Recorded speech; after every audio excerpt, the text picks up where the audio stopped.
Pada video sebelumnya, kita sudah membahas tentang application layer. Selanjutnya, pada video kita kali ini, kita akan membahas layer yang kedua, yaitu transport layer.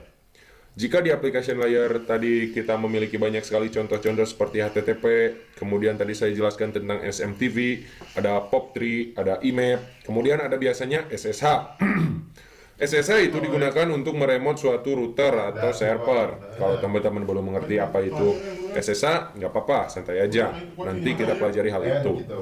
Tapi yang jelas, saya ingin menunjukkan bahwa di application layer itu banyak sekali contoh-contohnya. Nah, sedangkan di transport layer itu hanya ada dua yang sering digunakan, yaitu TCP dan UDP. Nah, sebenarnya apa sih fungsi dari transport layer ini? Transport layer ini memberikan service ke application. Salah satu service yang disediakan oleh transport layer khususnya protokol TCP. Jadi sekali lagi bahwa di transport layer itu ada dua ya, ada TCP dan UDP. Nah, salah satu service yang diberikan oleh TCP itu adalah error recovery mechanism atau mekanisme untuk error recovery. Kemudian apa mas yang disediakan oleh UDP? Nah, itu akan kita pelajari lebih lanjut pada section berikutnya. Ya, jadi di sini saya akan menjelaskan satu service yang disediakan oleh TCP yang sangat mudah untuk dipelajari, biar teman-teman nggak terlalu bingung dulu. Oke, sekarang kita akan pelajari cara kerja error recovery mechanism yang disediakan oleh TCP. Jadi ini salah satu ilustrasi ya. Ilustrasinya di sini contohnya adalah ketika suatu klien melakukan request ke website.com. Jadi ini menggunakan HTTP juga ya. Jadi ini sama dengan contoh yang sudah kita bahas di application layer. Jadi suatu saat klien melakukan request ke website.com, kemudian request tersebut sampai ke web server dan web server akan melakukan respon atau reply. Nah, respon yang diberikan oleh web server, kalau di application layer tadi kita hanya punya data dan HTTP header, nah sebenarnya di transport layer dia nanti akan menambahkan TCP header seperti ini.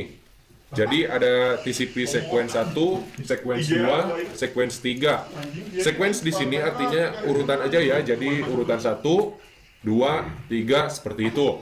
Nah, masalahnya adalah bisa saja respon yang diberikan oleh web server ini hilang atau error di tengah jalan. Mungkin jaringannya itu overload, artinya sudah banyak banget komunikasi di dalam jaringan, akhirnya bandwidth-nya nggak mencukupi dan bisa saja satu respon ini hilang di tengah jalan. Jadi contohnya di sini respon sequence yang kedua itu nggak sampai ke klien.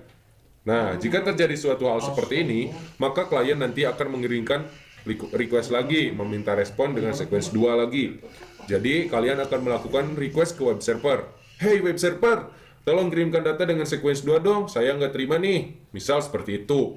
Nah, nanti web server akan mengirimkan ulang. Nah, ini adalah bagaimana error recovery mechanism bekerja pada protokol TCP.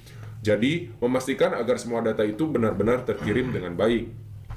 Jika ada data yang hilang di tengah jalan, maka kalian akan melakukan request ulang. Oke, seperti itu ya teman-teman. Jadi kesimpulannya adalah bahwa di transport layer itu fungsinya adalah memberikan service kepada application layer, dan salah satu servicenya yang disediakan oleh khususnya TCP itu adalah error recovery mechanism, yaitu agar kalau misal ada data yang error di tengah jalan, klien bisa melakukan request ulang terhadap data tersebut. Jadi kita bisa memastikan bahwa data itu pasti dikirimkan dengan sukses. Oke, saya rasa cukup untuk video kali ini. Pada video berikutnya kita akan membahas tentang TCP IP layer ketiga, yaitu network layer. Sampai jumpa di video berikutnya.